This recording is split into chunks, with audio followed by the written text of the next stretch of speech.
The Arkansas Electrician State Licensing Exam is considered moderate in difficulty, according to electricians who have taken both the Arkansas and other state exams. It's not overly complex, but it does require a solid understanding of electrical theory and code requirements. The wait time for the exam varies depending on the time of year and the number of applicants. Typically, there is a wait time of 2 to 4 weeks for the written exam and 1 to 2 weeks for the practical exam. Exam results are typically available within 2 to 3 business days after taking the exam. The written exam consists of 100 multiple-choice questions. Section 1 covers electrical theory, with 55 questions. Section 2 covers the electrical code, with 45 questions. The practical exam is a 6-hour hands-on test covering conduit bending and installation, panel wiring, and circuit troubleshooting. The passing score for the written exam is 70%, and the passing score for the practical exam is 70%. Here are some tips for success. Firstly, review the Arkansas electrical code thoroughly. Secondly, practice conduit bending and other hands-on skills. Thirdly, take online practice tests or practice with a study guide. Fourthly, get a good night's rest before the exam. The Arkansas State Electrical Board website is a valuable resource. The exam registration information can also be found on their website. Let's delve deeper into the specifics of electrical theory covered on the exam. Expect questions on Ohm's law, which defines the relationship between voltage, current, and resistance. The formula is voltage equals current times resistance. Understanding series and parallel circuits is crucial.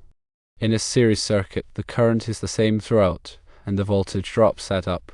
In a parallel circuit, the voltage is the same across all branches, and the currents add up. You should also be familiar with power calculations.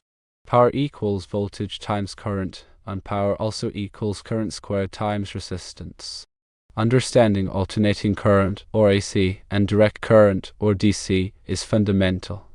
AC changes direction periodically, while DC flows in one direction. Transformers are used to step up or step down voltage in AC circuits. The turns ratio of a transformer determines the voltage transformation. You should also understand the concepts of impedance, reactance, and power factor in AC circuits. Now let's consider the electrical code portion of the exam. The National Electrical Code, or NEC, is the basis for electrical installations in Arkansas.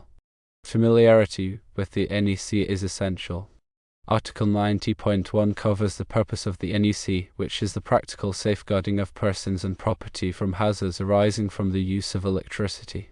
Chapter 1 of the NEC covers general requirements, including wiring methods, overcurrent protection, and grounding. Chapter 2 deals with wiring and protection, including conductor sizing, overcurrent protection devices, and grounding and bonding requirements. Chapter 3 covers wiring methods and materials, such as different types of cables, conduits, and raceways. Chapter 4 covers equipment for general use, including receptacles, switches, and lighting fixtures. Chapter 5 covers special occupancies such as hazardous locations, healthcare facilities, and places of assembly. Chapter 6 covers special equipment such as electric signs, elevators, and welders. Chapter 7 covers special conditions such as emergency systems, fire alarm systems, and communication systems.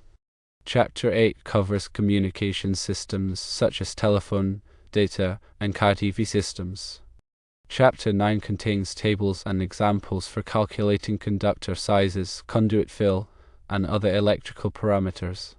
You should be able to use NEC tables to determine the ampacity of conductors based on their size and insulation type.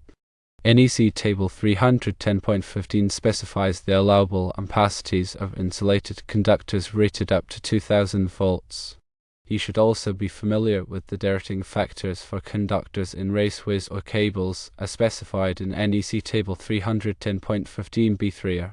Grounding and bonding are critical for electrical safety. The NEC requires that all electrical equipment be properly grounded to provide a low impedance path for fault current. Bonding ensures that all metal parts of an electrical system are at the same potential, reducing the risk of electric shock. Article 250 of the NEC covers grounding and bonding requirements. You should understand the difference between equipment grounding conductors and equipment bonding jumpers. You should also be familiar with the requirements for grounding electrodes, such as ground rods, ground plates, and concrete encased electrodes. Overcurrent protection devices, such as circuit breakers and fuses, are designed to protect electrical circuits from overloads and short circuits. The NEC requires that overcurrent protection devices be sized to protect conductors from overheating. Article 240 of the NEC covers overcurrent protection requirements. You should be able to calculate the appropriate size of overcurrent protection devices based on the ampacity of the conductors. Wiring methods include various types of cables, conduits, and raceways. The NEC specifies the allowable wiring methods for different applications. You should be familiar with the different types of cables, such as an M cable, UF cable, and MC cable. You should also be familiar with the different types of conduits, such as EMT conduit, PVC conduit, and rigid metal conduit. Now let's turn our attention to the practical exam. Conduit bending is a fundamental skill for electricians. You should be able to bend conduit accurately and efficiently using hand benders and power benders. You should be familiar with the different types of conduit bends, such as 90-degree bends, offsets, and saddles. Panel wiring involves connecting circuit breakers, conductors, and other components in an electrical panel. You should be able to identify the different components of an electrical panel, such as the main breaker, branch circuit breakers, and neutral and ground buses. You should also be able to properly terminate conductors on circuit breakers and other equipment. Circuit troubleshooting involves identifying and repairing faults in electrical circuits. You should be able to use a multimeter to measure voltage, current, and resistance. You should also be able to use a clamp meter to measure current without disconnecting the circuit. Common circuit faults include open circuits, short circuits, and ground faults. You should be able to diagnose these faults using appropriate troubleshooting techniques. For example, an open circuit will have voltage present but no current flow. A short circuit will have excessive current flow. A ground fault will have current flowing to ground.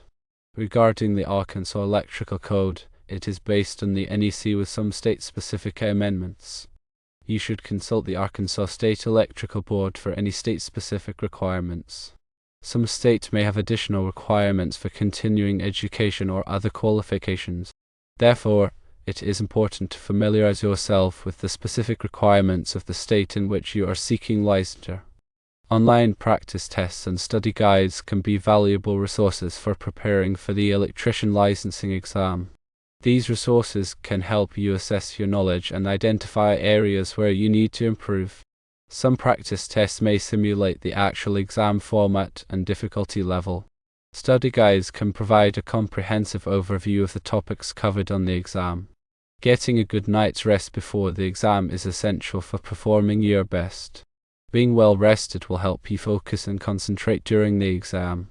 You should also arrive at the exam location early to avoid any unnecessary stress. Remember to bring all necessary materials, such as pencils, erasers, and calculators. The Arkansas State Electrical Board website is a valuable resource for obtaining information about the electrician licensing exam.